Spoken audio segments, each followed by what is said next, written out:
वाला भरवा रोवे लागल रोवे लागल।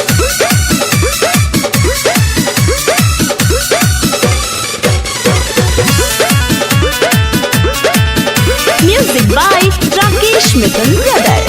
तनिको न भावता सुहागवाली से जो हो तर चर जे करवा दे हम जनमे नु तेज हो जनमे नु तेज हो।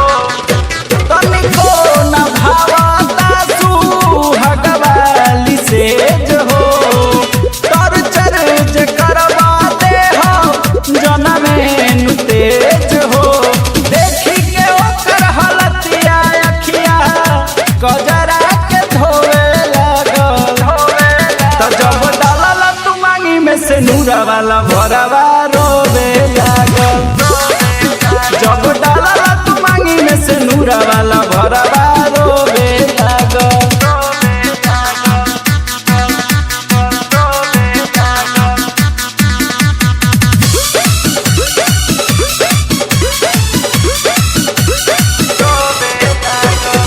सजनी से बैठल रहे अंगनाय गोर के हो बचपन के प्यार हम तो चली आईनी छोड़ के हो चली आईनी छोड़ के। सजनी से बैठल रहे अंगनाय गोर के हो बचपन के प्यार हम तो चली आईनी छोड़ के हो।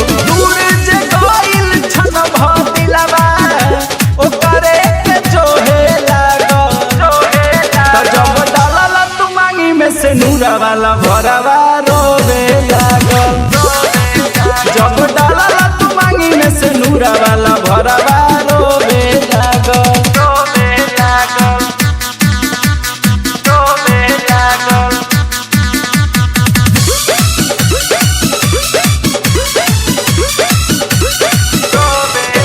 घुंघटा उठाव जानी परतानी पैया हो यारवा गोरे लाल की हाँ भेज दो न सैया हो भेज दो न सैया हो। घुंघटा उठाव जानी परतानी पैया हो यारवा मिथुन की हाँ भेज दो न सैया हो।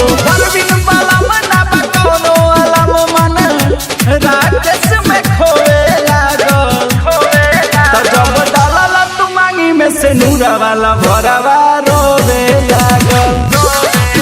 जब डालल तू मांगी में से नूरा वाला भरवा